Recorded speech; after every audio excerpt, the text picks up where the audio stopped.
ಮಂತ್ರಿಗಿರಿಗೋಸ್ಕರ ದೆಹಲಿಯಲ್ಲಿ ಲಕ್ಷ್ಮಣ್ ಸವದಿ ಸರ್ಕಸ್ ಅನ್ನು ಮಾಡ್ತಾ ಇದ್ದಾರೆ.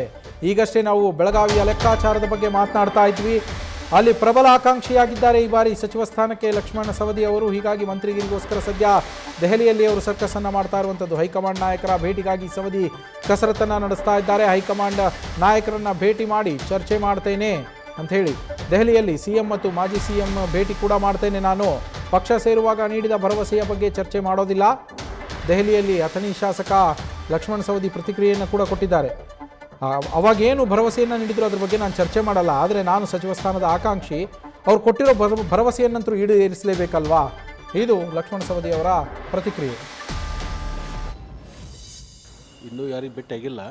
ಈಗ ರಾತ್ರಿ ಮುಖ್ಯಮಂತ್ರಿಗಳು ಮಾಜಿ ಮುಖ್ಯಮಂತ್ರಿಗಳು ಬಂದಿದ್ದಾರೆ. 10:10ವರೆಗೆ ನಾವು ಭೇಟಿ ಆಗ್ತೀವಿ. ಇಬ್ಬರು ನಾಯಕರಿಗೂ ಭೇಟಿ ಆಗ್ತೀವಿ. ಭೇಟಿಯಾಗಿ ಅಷ್ಟೇ. ಈಗ ನಿಮ್ಗೆ ಹಿಂದೆ ಅಶ್ಯೂರೆನ್ಸ್ ಮಾಡಿತ್ತು ಅಂತ ಹೇಳ್ತಿದ್ದಾರೆ, ನೀವು ಪಾರ್ಟಿ ಚೇಂಜ್ ಮಾಡೋ ಸಂದರ್ಭದಲ್ಲಿ ನಿಮ್ಮನ್ನು ಮಾಡ್ತಾರೆ ಅಂತ.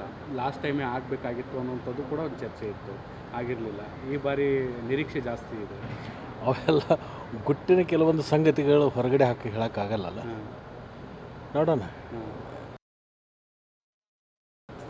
ಸಹಜವಾಗಿ ನಮ್ಮ ಜಿಲ್ಲೆ ದೊಡ್ಡದಿರೋದ್ರಿಂದ 18 ಕ್ಷೇತ್ರ ಇರೋದರಿಂದ ಒಂದೊಂದು ಕಾಲಕ್ಕೆ 4-5 ನಮ್ಮ ಜಿಲ್ಲೆಯಲ್ಲಿ ಮಂತ್ರಿಗಳಾಗಿರ್ತಕ್ಕಂಥದ್ದು ಇದೆ.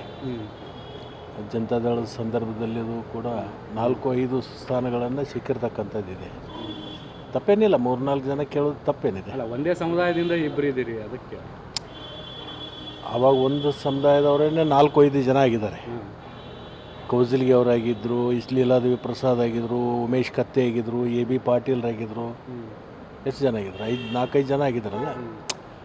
ಸಮುದಾಯಕ್ಕಿಂತಲೂ ದೊಡ್ಡ ಜಿಲ್ಲೆ ಇರೋದರಿಂದ ಹೆಚ್ಚಿನ ಸ್ಥಾನ ಸಿಗಬೇಕು ಅನ್ನೋ ಅಪೇಕ್ಷೆ ಎಲ್ಲರೂ ಇರುತ್ತೆ.